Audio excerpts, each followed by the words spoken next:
Hello to all students. हमारा डिटॉर्जन वाला topic अधूरा रह गया था, थोड़ा सा बाकी है, वो पूरा कर लेते हैं और उसके बाद इकोनॉमिक इम्पॉर्टेंस देखकर मॉलस्क वाला हमारा फिनिश हो जाएगा। फिर हम इकाइनोडर्मिटा शुरू करेंगे।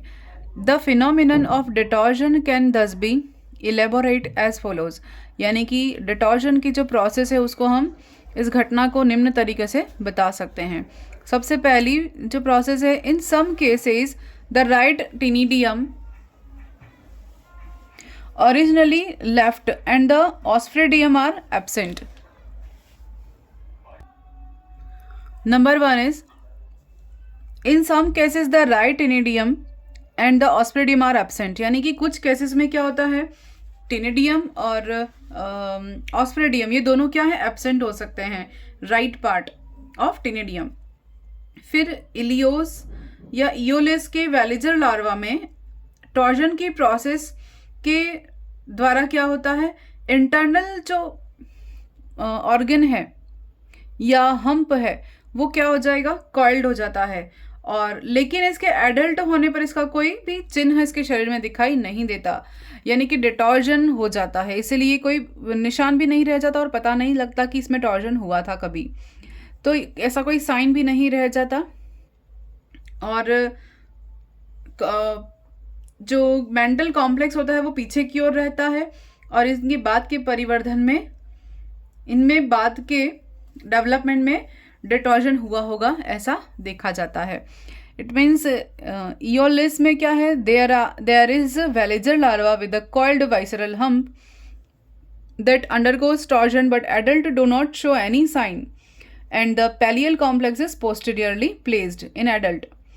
So naturally the detorsion must have occurred during the course of further development, यानी कि इनकी परिवर्धन की अवस्था में कभी डिटॉर्जन हुआ होगा ये दर्शाता है, लेकिन कोई साइन या चिन्ह नहीं रहते टॉर्जन के।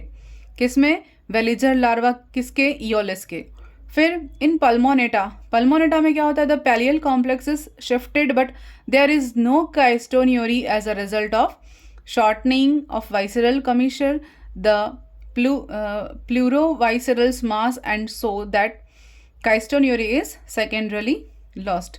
यानी क्या होता है, पल्मोनेटा के जो मेंटल कॉम्प्लेक्स है उस मेंटल कॉम्प्लेक्स के स्थान में या तो चेंज आ जाएगा या तो परिवर्तन आ जाएगा, शिफ्ट हो जाएगा, और वहाँ पर कोई आपको काइस्टोन्यूरी नहीं दिखाई देती है, काइस्टोन्यूरी का पूर्णतः अभाव दिखाई देता है। और इसके परिणाम स्वरूप शॉर्टनिंग ऑफ कमीशर, यानी कि उनके जो वाइसरल आंतरांग है वो छोटे रह जाते हैं, the pleurovisceral mass and so the chiastoneury secondary lost, यानी कि काइस्टोन्यूरी का भी अभाव हो जाता है या लॉस्ट हो जाते हैं, ये नहीं दिखाई देती किसमें, पल्मोनेटा में। तो ये था डिटॉर्जन की प्रोसेस यहाँ कंप्लीट होती है। और अब हम देखते हैं इकोनॉमिक इम्पॉर्टेंस ऑफ मॉलस्क। तो ये क्वेश्चन बन चुका है कि मॉलस्का के कुछ 4 एग्जाम्पल दिए थे और फर्स्ट ग्रेड की एग्ज़ाम में आया था एक बार क्वेश्चन। आप PYQ अगर देखेंगे पिछले 6-7 सालों के एक साथ, अगर या 5-6 सालों के जो भी आपके पास अवेलेबल हों, तो आपको मिलेंगे क्वेश्चन कि फूड के फॉर्म में हम कौन कौन से मॉलस्क को यूज़ कर सकते हैं, कि एडिबल मॉलस्क कौन कौन से हैं, ऐसा कुछ क्वेश्चन आया था।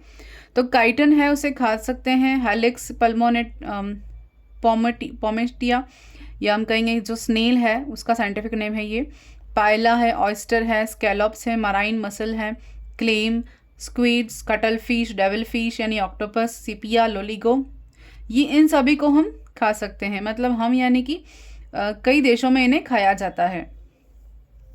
फिर मनी के फॉर्म में यूज़ कर सकते हैं कि डेंटेलियम, इंडियोनोरम और नॉटिलस पॉम्पेलस, इनको मनी के फॉर्म में यूज़ किया जाता है कई जगहों पर। फिर बैट के फॉर्म में यानी प्रलोभन के फॉर्म में स्क्विड को यूज़ किया जाएगा, और स्मॉल ऑक्टोपस को यानी शिकार के लिए प्रलोभन के फॉर्म में इनको यूज़ किया जा सकता है। उसके बाद है ऑर्नामेंटेशन के लिए यानी सजावट के लिए स्केफोपोडा के जो ऑर्गेनिज्म है, जैसे डेंटेलियम, इंडियोनोरम है, नॉटिलस, पम्पिलिस है, ये सब इनको, ये हाथी दांत के फॉर्म में इसका स्ट्रक्चर होता है, तो ये इनको सजावट के फॉर्म में यूज़ किया जाता है। अदर यूजेस में सीपिया है, म्यूरिक्स है, इनको बहुत तरीक़ों से अलग अलग तरीके से यूज़ किया जाता है। जैसे काइटन को, एम्फीन्यूरा क्लास के काइटन को कहाँ खाएंगे? अमेरिका के रेड इंडियंस खाते हैं, और वहाँ पर इसे सी बिफ के नाम से जाना जाता है, वहाँ पर अभी भी खाया जाता है सी बिफ के नाम से। किसे? काइटन को। उसके बाद हेलिक्स को भी कहाँ पर खाया जाएगा? पोमेशिया, और सॉरी हेलिक्स पोमेशिया को दक्षिणी यूरोप के देशों में खाया जाता है,